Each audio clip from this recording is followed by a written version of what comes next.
Hello guys, welcome back to my YouTube channel Dakhan 360 another videos. আজি মই আপোনালোকক দেখাম ইনষ্টাগ্ৰামৰ প্ৰফেচনেল একাউণ্টটো আপোনালোকে ইয়াৰ পৰা ইয়ালৈ কেনেকৈ কনভাৰ্ট কৰিব পাৰে।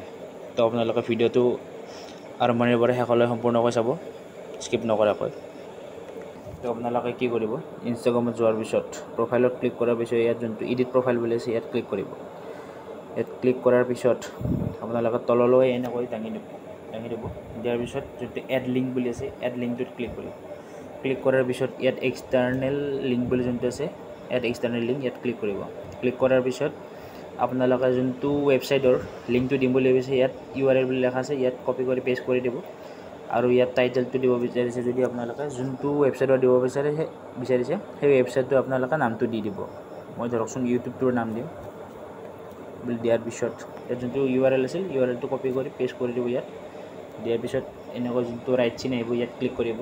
ক্লিক কৰাৰ পিছত আপোনালোকে ধৰকচোন আৰু যদি কোনোবা ৱেবছাইটৰ ইয়াত লিংক দিম বুলি ভাবিছে ইয়াত এড এক্সটাৰ্নেল লিংক বুলি দি কিনে ইয়াত দিব পাৰে। তো মই বেক আহি গৈছোঁ। অহাৰ পিছত তাৰ তলেৰে অপশ্যন এটা দেখা পাব এড বেনাৰ বুলি। এড বেনাৰটোত ক্লিক কৰাৰ পিছত আপোনালোকৰ তাত এনেকৈ শ্ব' কৰিব আৰু ফেচবুক পেজ বুলি শ্ব' কৰিব।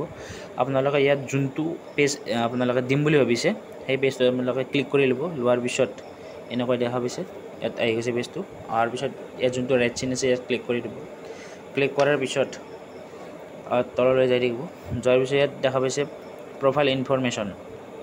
প্ৰফাইল ইনফৰমেশ্যনত ইয়াত যোনটো কেটেগৰী আছে ইয়াত কেটেগৰীটোত ক্লিক কৰিব।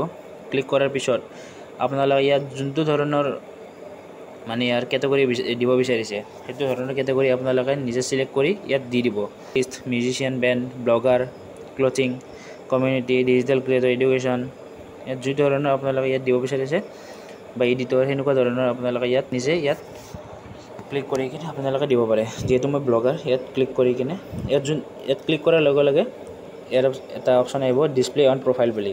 এই ডিছপ্লে অন প্ৰফাইলটো ইয়াত ইনেবল কৰি দিব। ইয়াত ক্লিক কৰাৰ পিছত আপোনালোকৰ যোনটো ইয়াত ব্লগাৰ বুলি অপশ্যনটো দেখা পাইছে ন, এই অপশ্যনটো আপোনালোকৰ প্ৰফাইল যোনটো নেম আছে সেই নেমটোৰ তলৰে আপোনালোকৰ এই ব্লগাৰ অপশ্যনটো আপোনালোকৰ শ্ব' কৰিব। তাত তাৰপিছত ইয়াত যোনটো ৰাইট চাইড আছে ইয়াত ক্লিক কৰি দিব।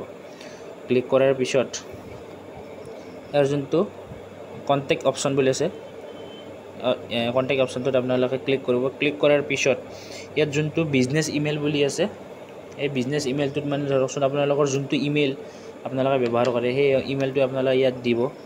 আপোনালোকে তাৰ ওপৰতো ইয়াত দিয়া আছে বিজনেছ ফোন নম্বৰ। যদি আপোনালোকে ইয়াত ফোন নম্বৰ শ্ব' কৰিব বিচাৰিছে ইয়াত ফোন নম্বৰ শ্ব' দিব পাৰে আপোনালোকে। আৰু যদি হোৱাটছএপ বিজনেছ ফোন নম্বৰ যদি দিব বিচাৰিছে ইয়াত তাৰ ওপৰতে আৰু এটা দিব পাৰে, এইটো আপোনালোকৰ নিজা কথা। তো ইয়াত মই মোৰ ইমেইলটো দিম ইয়াতে। ইমেইলটো দিয়াৰ পিছত এই ইমেইলটো ধৰকচোন আপোনালোকৰ তাত শ্ব' কৰিব লাগে। সেই শ্ব' কৰিব লাগিলে ইয়াত যোনটো ক্লিক কৰাৰ পিছত ইয়াত অপশ্যন এটা আহিব ডিছপ্লে কণ্টেক্ট ইনফো বুলি, ইয়াত আপোনালোকে ইনেবল কৰি দিব। কৰাৰ পিছত যোনটো ৰাইট চিন আছে ইয়াত ক্লিক কৰি দিব। ক্লিক কৰাৰ পিছত আৰু এটা কাম থাকিল প্ৰফাইল ডিছপ্লে বুলি যোনটো আছে ইয়াত ক্লিক কৰিব। ডিছপ্লে ক্লিক কৰাৰ পিছত এই দুটা অপশ্যন যদি আপোনালোকৰ অফ হৈ থাকে ইয়াত অন কৰি দিব। কাৰণ অন কৰি দিলে এই অপশ্যন এটা দেখিছেনে ইয়াতে ব্লগাৰ এণ্ড ইমেইলেবিলিটি দিয়া আছে, তেতিয়াহ'লে আপোনালোকৰ তাত এনেকৈ শ্ব' কৰিব। যদি আপোনালোকে ইয়াত অফ কৰি দিয়ে এনেকৈ অফ কৰি দিলে আপোনালোকৰ তাত শ্ব' নকৰে। দুটা অপশ্যন ইনেবল কৰি দিব। দিয়াৰ পিছত এনেকৈ ব্লগাৰ বুলি আৰু ইমেইল বুলি আহি যাব আপোনালোকে যোনটো ধৰণৰ কেটেগৰী আপোনালোকে ইয়াত বিচাৰিছিল আৰু। তো ইয়াত তাৰপিছত ইয়াত ৰাইট চাইড আছে ইয়াত ক্লিক কৰি দিব। দিয়াৰ পিছত তো ইয়াত আপোনালোকক মই এতিয়া দেখাম বেক কৰি অহাৰ পিছত। তো আপোনালোকে দেখা পাইছে। তো এইটোৱে আছিল আজি ভিডিঅ'টোত ক'বলগীয়া কথা। চেনেলটোত যদি নতুনকৈ আহিছে লাইক কৰিব, কমেণ্ট কৰিব, শ্বেয়াৰ কৰিব আৰু যিমান পাৰে মোৰ চেনেলটো শ্বেয়াৰ কৰিব, যাতে যিসকলে এই বস্তুটো নাজানে সেইসকলে যাতে ইয়াত ভালকৈ জানি ল'ব পাৰে।